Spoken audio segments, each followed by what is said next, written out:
Which came first, the chicken or the egg? Nobody knows for sure, but we can apply this question to our own species. So, which came first, the human or the egg? You might be thinking eggs and humans. What? Humans don't come out of eggs, but the surprising fact is, yes, humans start life as an egg. At least it marks the start of a new organism/generation when measured by the first cell to be created. Another way to look at this idea is, did you ever wonder what the first cell to become you was? This video will explain.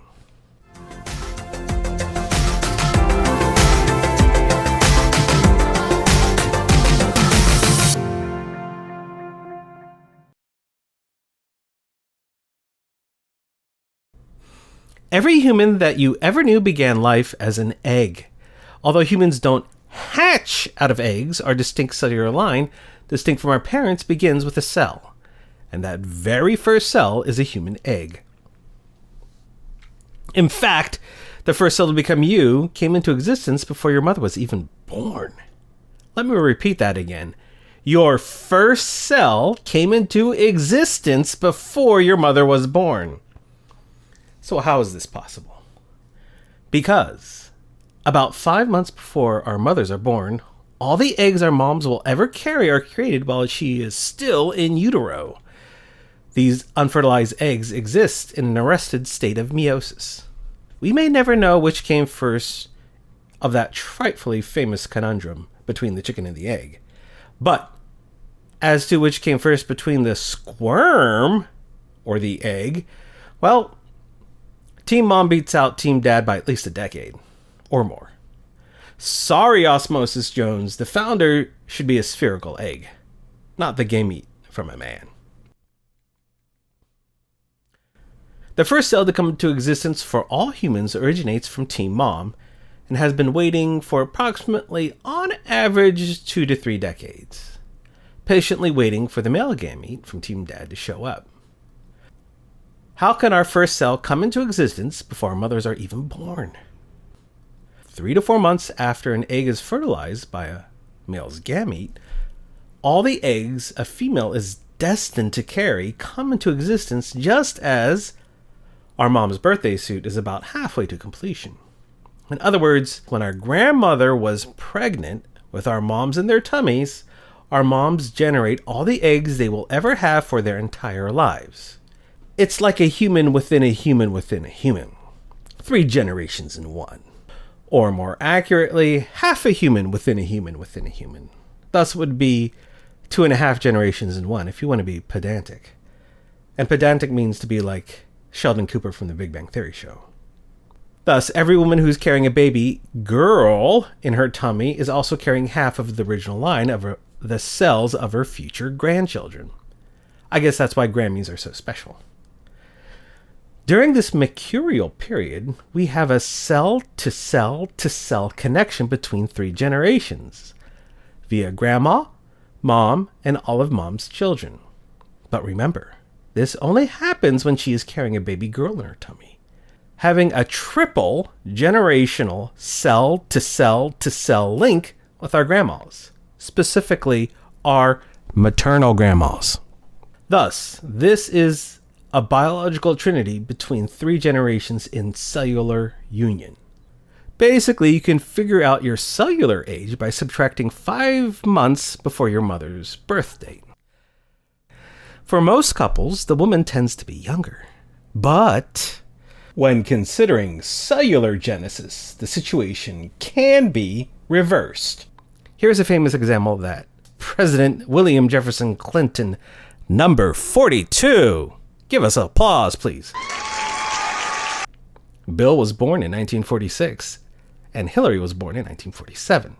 However, when we look at the genesis of their cell lines, the science reveals that Hillary Clinton is 4 years older. That the first cell of Hillary Clinton was created on planet Earth in the year 1919, while Bill Clinton's first cell appeared in our Milky Way galaxy in the year 1923. As of 2025, Bill Clinton's cellular line is 102 years old, while Hillary Clinton's cellular line is 106 years old. Indeed, the Clintons are both cellular centenarians. Most importantly, it is a twisted axiom of birthdays. Ergo, they are temporally twisted soulmates.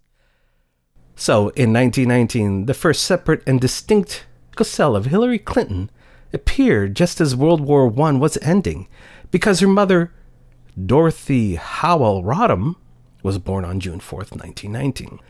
But remember, Hillary's mother, Dorothy, was not even born yet.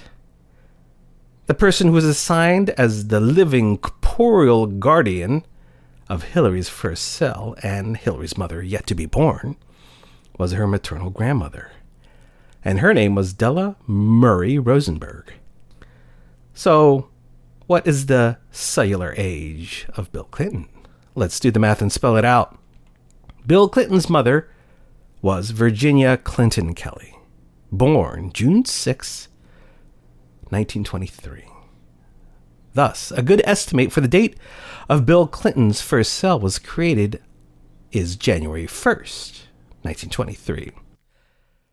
Thus, sometime during the winter of 1922-23, Bill Clinton's grandmother, on his mom's side, Edith Valora Cassidy, was the woman of honor as the chosen host and biological hearth of the 42nd President of the United States of America.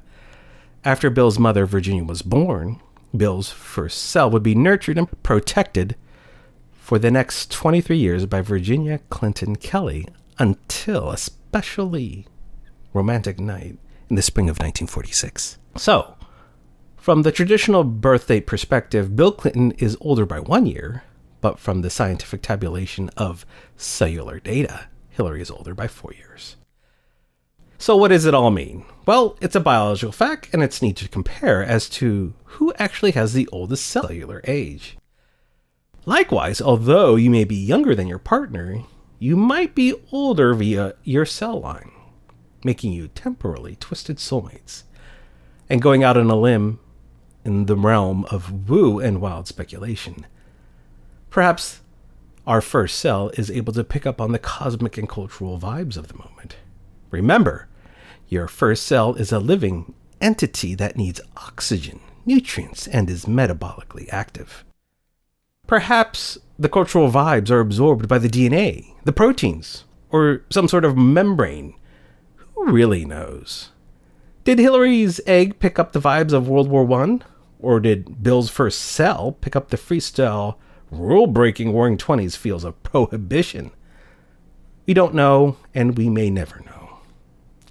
In the end, when it comes to the first cell of cells for each new human, it can vary wildly, and every so often, it will lead to temporally twisted soulmates, like Bill and Hillary. Hey, guess what? It happens again with another former president. Any guesses? Click on part 2 to hear all about it.